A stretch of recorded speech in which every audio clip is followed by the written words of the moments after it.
जब डॉक्टर कह दे कि बच्चे की धड़कन नहीं है, जब डॉक्टर कह दे कि बच्चे को तकलीफ है, जब डॉक्टर कह दे कि इसको ये तकलीफ है, हम तो यहां तक कहेंगे जिनके बच्चा जन्म लेने के बाद में भी अगर माइंड से, श्रवण से, वाणी से, शरीर से अगर बच्चा जन्म लेने के बाद भी अगर तकलीफ में है तो स्वधा का स्मरण कर कर देसी गाय का घी शंकर भगवान पर लेपन करिए।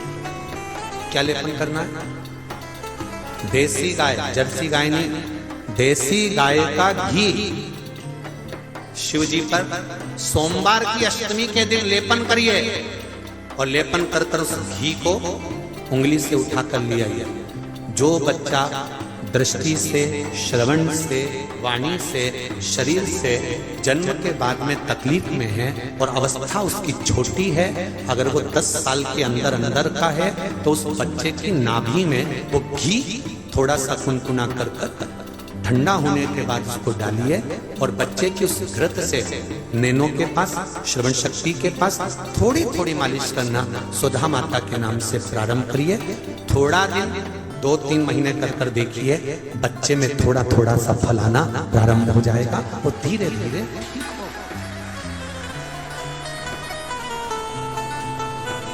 ये कुछ नाम शिव महापुराण के कुछ नामों का स्मरण करा करो। पहला है तुम्बरूका। क्या नाम है? तुम्बरूका। ये गर्भस्थ धारण करने के लिए होता है, जिसको 20-20 साल, 25-25 साल तक संतान नहीं होती, उसके लिए तुम्बरूका जी का नाम था, जिसने शिव महापुराण की कथा को वाचन किया है। कुंदकेश्वर महादेव, अवधूतेश्वर महादेव, चंपेश्वर महादेव, स्वधा, ऐसे कुछ नामों का स्मरण बड़ा उसको करा। किसी ने एक प्रश्न किया है कि गुरुजी भरोसा कैसा करना चाहिए,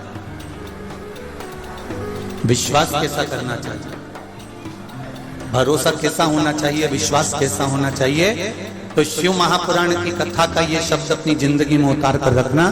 जितने लोग आस्था चैनल पर सुन रहे हैं, फेसबुक यूट्यूब पर सुन रहे हैं, और जितने अशोक नगर के इस मंडी प्रांगण के जितने पंडाल, लगभग 7-8 पंडाल जितने भी यहां से वहां तक दिख रहे हैं, जहां जहां आप लोग बैठे हुए हो, तो जहां जहां तक बैठे हो अपने हृदय में एक बात उतार कर रखना।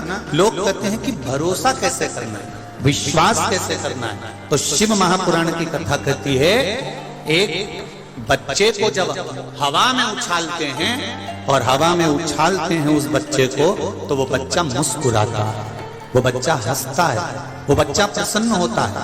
हवा में उछल रहा बच्चा प्रसन्न होता है, हंसता है, मुस्कुराता है। क्यों? क्योंकि उस बच्चे को मालूम है कि मुझे गिरने कोई नहीं देगा और मुझे अपनी गोदी में कोई ना कोई झेल लेगा। ऐसा विश्वास मेरे महादेव पर रखो। जीवन में कितना भी दुख आए, आप भरोसा पक्का रखो तो वो गोदी में झेल लेगा, वो झेलेगा जरूर। आपकी भरोसा, आपकी दृढ़ता, आपका विश्वास अगर दृढ़ है, विश्वास पक्का है, तो वो झेल लेगा। देखिए,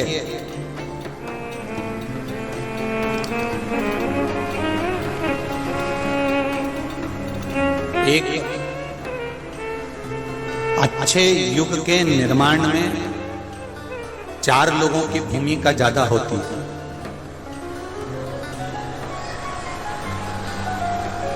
अगर सत्य सनातन धर्म की ओर हम बढ़ रहे हैं, एक अच्छे युग का यदि हम निर्माण कर रहे हैं, और आपको पहले भी कथा में कहा, कलयुग नहीं चल रहा है। कौन सा युग चल रहा है? शिव युग। कौन सा युग चल रहा है? जम के बोलो जरा। शिव युग। कलयुग नहीं है, शिव युग है।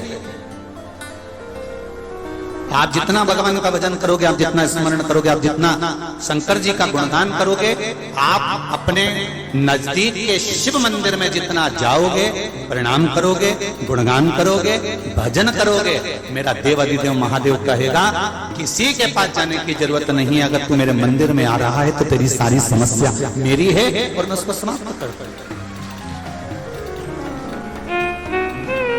एक अच्छे युग के निर्माण में 4 लोगों की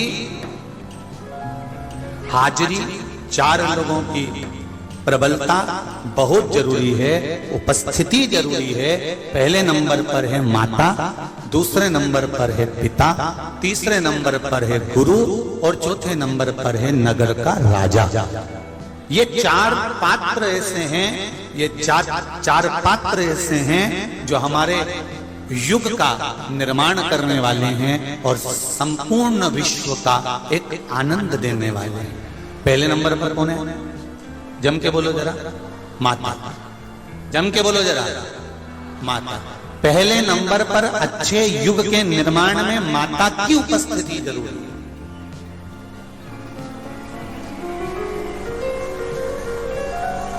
कई लोग कहते हैं गुरुजी पहले राम जी का जन्म हुआ, क्या आज के जमाने में राम जी का जन्म हो सकता है? हम कहते हैं बिल्कुल हो सकता है। उसमें दिक्कत क्या है? बस राम जी को पाने के लिए तुम्हें कौशल्या और तुम्हारे पिता को दशरथ बनना पड़ेगा, तो राम जैसी औलाद तुम्हारे घर में जन्म ले सकती है। कोई परेशानी नहीं। क्या आज के समय में भगवान कृष्ण का जन्म हो सकता है? क्या भगवान कृष्ण प्रकट हो सकते हैं? क्यों नहीं? यशोदा आपको बनना है, नंद बाबा आपको बनना है, देवकी आपको बनना है, वसुदेव आपको बनना है, भगवान कृष्ण प्रकट हो जाए। रामकृष्ण परमहंस को जन्म देने वाली भी एक मां थी, स्वामी विवेकानंद जी को जन्म देने वाली भी एक मां थी, संत तुकाराम जी को जन्म देने वाली भी एक मां थी, नामदेव जी को, मीरा जी को, कर्मा जी को जन्म देने वाली भी एक मां थी, राम और कृष्ण को जन्म देने वाली भी एक मां थी, सरदार वल्लभ पटेल को जन्म देने वाली भी एक मां थी। और वो मां अगर ठान ले कि मेरे गर्भ में जो बच्चा है वो सनातन धर्म को आगे बढ़ाने वाला होगा, मां ये विचार कर ले कि मेरे गर्भ में जो बच्चा है वो राष्ट्र का हित करने वाला होगा, मेरे गर्भ में जो बच्चा है वो भगवत भजन करने वाला होगा, तो ये निश्चित है गर्भ से जो बच्चा होगा वो निश्चित भजन करने वाला है। ये माता का संकल्प होना चाहिए, ये माता संकल्प होना चाहिए। नवरात्रि का मतलब क्या होता है?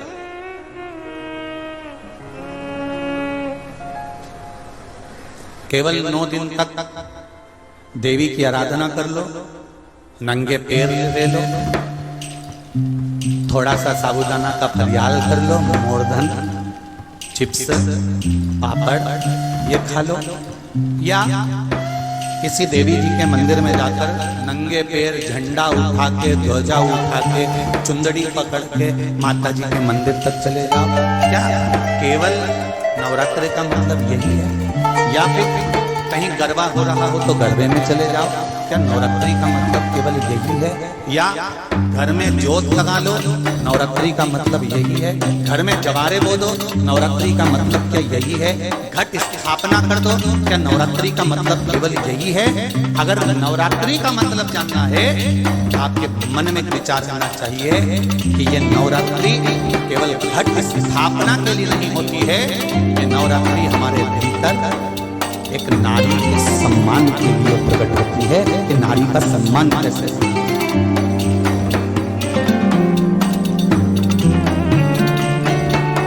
एक नारी का आदर क्या होता है? एक नारी का सम्मान क्या होता है? एक नारी के विचार, उसकी सोच, उसकी दृष्टि क्या होती है?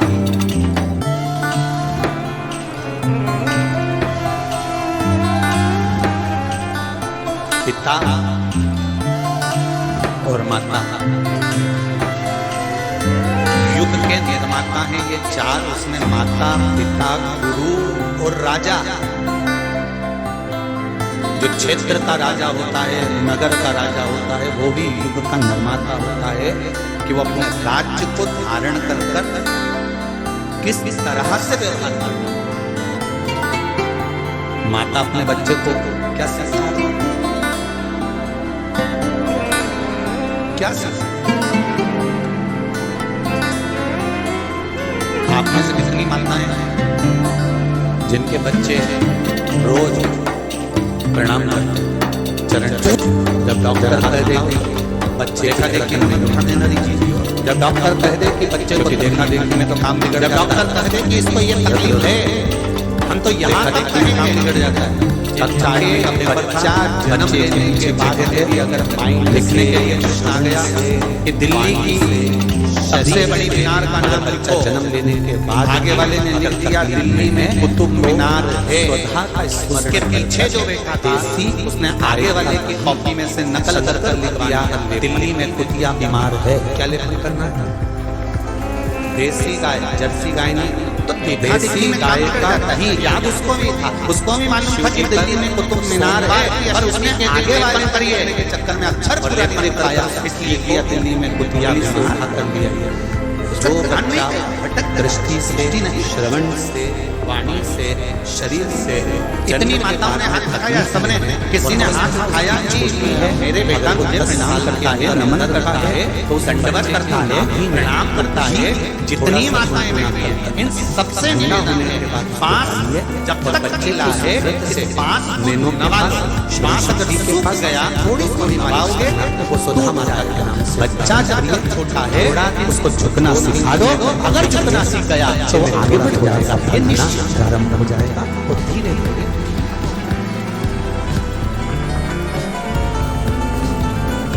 ये कुछ नाम शिव महापुराण के कुछ नामों का स्मरण करा करो। पहला है जितने हम गण में रहते हैं ना, क्या नाम है? तो वो उतनी जल गर्भस्थ धारण करने के लिए जिसको 20 साल तक 5 साल तक संतान और जीवान कितनी नरम है, एकदम एकदम लचीली और काट जो मिल जाए काट खाए, जो मिल जाए चबा जाए। तो दोनों में सबसे पहले कौन गिरता? बोले महादेव। जीवान का कुछ अवधूतेश्वर आप महादेव तक भी मरते चंपेश्वर जीवान महादेव में रहती है।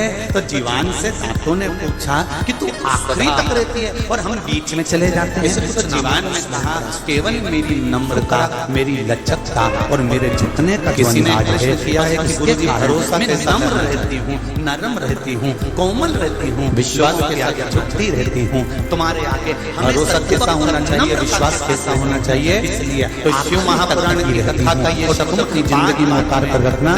जितने लोग आस्था चैनल पर सुन रहे हैं, फेसबुक यूट्यूब पर सुन रहे हैं, और जितने अशोक नगर के इस मंडी प्रांगण के जितने पंडाल लगभग बहुत 7-8 पंडाल जितने भी यहाँ से वहाँ तक दिख रहे हैं, जहाँ जहाँ आप लोग बैठे हुए हो, एक पर्सन जहाँ तक बैठे हुए पहले में एक बात उतार कर रखना। लोग कहते हैं कि भरोसा कैसे नदी ने विश्वास के समुद्र से जाकर शिव महापुराण मुझे क्या कहती है, समुद्र का नदी मुझे कुछ बच्चे को जब हवा में उछालते हैं और हवा में उछाल नदी ने कहा बच्चे को तो वो बच्चा मुस्कुराता है, वो बच्चा हंसता है, वो बच्चा प्रसन्न होता है। तुझे जो हवा में उछल रहा बच्चा नदी कहती है मुझसे मारे हंसता है, कहता है मुस्कुराता है। सब क्यों? क्योंकि उस बच्चे को मालूम है कि मुझे हीरा गिरने कोई नहीं देगा और मुझे अपनी गोदी में कोई ना कोई झेल लेगा। ऐसा विश्वास मेरे महादेव पर रखो। जीवन में कितना भी तुम आए आप भरोसा समुद्र मांग ले तो वो गोदी में झेल। नदी बार बार समुद्र से कह रही है कि कुछ मांगो, वो समुद्र कहता है मेरे पास में सब कुछ है, लेना नहीं। भरोसा आपकी दृढ़ नदी कभी पर अड़ गई कि तुझे कुछ ना कुछ मांगना पड़ेगा। मैं बड़ी विशाल अगर लड़ी है, समुद्र ने कहा नदी अगर तू देना चाहती है तो मुझे दुर्वा ला कर दे, हरी हरी घास, हरी हरी दुर्वा मुझे थोड़ी सी ला कर दे। नदी ने सिर पर हाथ रखकर कहा रे समुद्र, एक तू भी मांग रहा है तो क्या मांग रहा है? अच्छे युग के निर्माण में 4 लोगों की भूमिका ज्यादा होगी, क्या मांगा? केवल हरी घास, केवल अगर सत्य सनातन धर्म की नदी ने कमर लेकर नदी अपने पानी से घाट पर किनारे पर का यदि हम निर्माण कर रहे हैं, जितनी दूबा लगी थी और आपने पहले भी कथा में कहा दूबा को तोड़ने लगे। कलयुग नहीं चल रहा है, कौन सा युग चल रहा है? जाता है घास पर जाता है, घास कौन सा युग चल रहा है? झुक जाती है, जमके बोलो जरा, पानी फिर जाता है, घास फिर झुक जाती है। कलयुग नहीं, शिवयुग फिर जाता है, घास फिर झुक जाती है। आप जितना भगवान का भजन करोगे, आप जितना स्मरण करोगे, आप बोलिए शंकर जी का गुणगान करोगे, आप अपने नहीं नजदीक के समुद्र मंदिर में जितना जाओगे, उसमें प्रणाम करोगे, किसी में सामर्थ्य का नहीं जन करोगे कि झुकने वाले को उखाड़ सके। ठीक है, पाने की जरूरत नहीं है। अगर तू मेरे मंदिर में आ रहा है तो तेरी सारी समस्या मेरी है। दुर्वा एक झुक रही है तेरे आगे, इसलिए तू युग के निर्माण में 4 लोगों की झुकने वाले को संसार कोई संसार प्रबल कोई बहुत जरूरी है, उपस्थिति जरूरी है। पहले नंबर पर है माता विभीषण, दूसरे नंबर पर है पिता, तीसरे नंबर पर है झुरना, और चौथे नंबर पर है नगर का राजा था।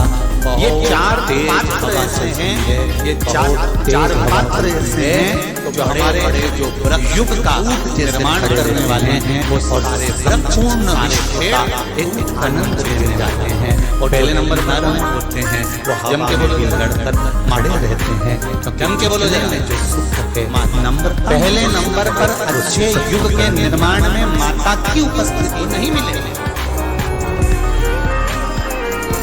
भगवान शंकर लंकाधिपति रावण को कई लोग कहे गए थे कि लंकेश पहले राम जी का जन्म हुआ लेकर राजा। क्या आज के जमाने में राम जी का जन्म हो सकता है? जा सका। हम कहते हैं बिल्कुल हो सकता है। शब्द उसमें दिक्कत क्या कहता था? भगवान राम जी को पाने के लिए माँ जी ने तुम्हें कौशल्या और तुम्हारे पिता को दशरथ बनना पड़ेगा कि ये राम शिष्य से औलाद तुम्हारे घर में जन्म ले। इसको समझाओ, कोई समझाने का प्रयास करो, रावण को समझाओ। कोई हर भगवान बोलते हैं मैं समझाने की मना नहीं है, मैं समझाने को तैयार हूँ, पर मैं क्या रावण को जब जब बुलाता हूँ समझाने के लिए रावण कृष्ण का जन्म हो सकता है? क्या भगवान कृष्ण प्रकट हो सकते हैं?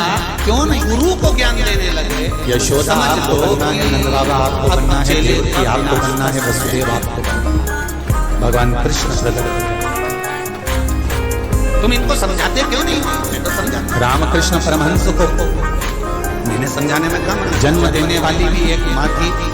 स्वामी विवेकानंद जी को जन्म देने वाली आपको एक कथा में कहा था। संत तुकाराम जी को जन्म देने वाली यहाँ पर मंडी में हो रही है, वहाँ पर भी मंडी में हुई थी।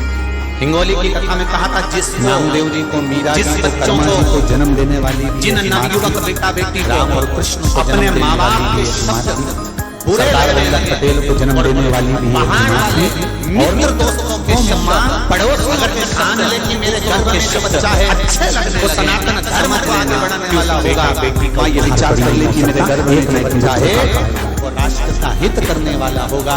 मेरे गर्भ में जो बच्चा है वो भजन करने वाला होगा, जिसको अपने माँ बाप के शब्द, गर्भ माता पिता के शब्द, गुरुजन के शब्द, घर के बड़ों के शब्द ये बुरे लगने लगते हैं।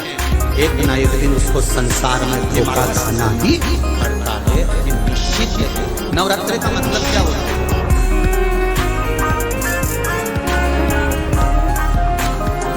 केवल 9 दिन तक एक बार श्री देवी की आराधना, गुरु नानक देव जी से नंगे पैर ले लो कि प्रीति कैसे, थोड़ा सा साबुदाना का फलियाल कर लो, मोरधन, चिप्स, बाले पापड़ ये खा लो, या किसी देवी जी के मंदिर में जाकर नंगे पैर झंडा उठा के, ध्वजा परम पूज्य चुंदड़ी पकड़ के गुरु नानक देव जी के मंदिर जाकर प्रीति कैसे चाहिए। केवल नवरात्रि का मतलब यही है। या फिर कहीं गरबा हो रहा हो तो गरबे में चले जाओ। गुरु नानक देव नवरात्रि का मतलब थोड़ी देर है। या घर में जोत लगा लो, संत नवरात्रि का मतलब यही है। घर में जवारे बोलो, ऐसे नवरात्रि का मतलब क्या यही है? संबोधन को स्थापना कर दो। क्या नवरात्रि का मतलब केवल यही है? अगर नवरात्रि का मतलब जानना है तो आपके मन में शब्द गुरु नानक देव जी के ये नवरात्रि है केवल स्थापना प्रीत कैसी है? नवरात्रि नानक देव जी का प्रीत करो, सम्मान की है, नारी का सम्मान करो। कलो फसावे आपनो जी और पानी, एक नारी का प्रीत करना है, एक नारी का सम्मान कुएं के अंदर जो मटका जाता है ना, वो मटका का मुंह उसकी रस्सी से बांधा जाता है, रस्सी से मुख बांधकर घड़ा पानी में जाता है और पानी भर कर लाता है। और देखो गला पिता घड़ा मटका गला अपना फंसाता है। जब डॉक्टर कहते कि बच्चों को केस दे मारना है, जब डॉक्टर कहते कि इसको ये तकलीफ है, नहीं होना चाहिए, तो यहाँ तक कहेंगे। गुरु नानक देव कहते हैं प्रीत का सबसे बड़ा प्रीत हम जिए संसार का हर मनुष्य जीता है, अपने परिवार के लिए करता है, बच्चों के लिए करता है, पति के लिए, श्री शिवानंद हर बाबा की कृपा से आप सब खुशी होंगे, अच्छे होंगे। जिंदगी भर बोलना चाहूँगा आप हमारे चैनल को लाइक करें, सब्सक्राइब करें, फॉलो करें, बेल आइकन को प्रेस करें। आपको जो भी वीडियो डाला जाए हमारी तरफ से आपको अपडेट जब नमस्कार।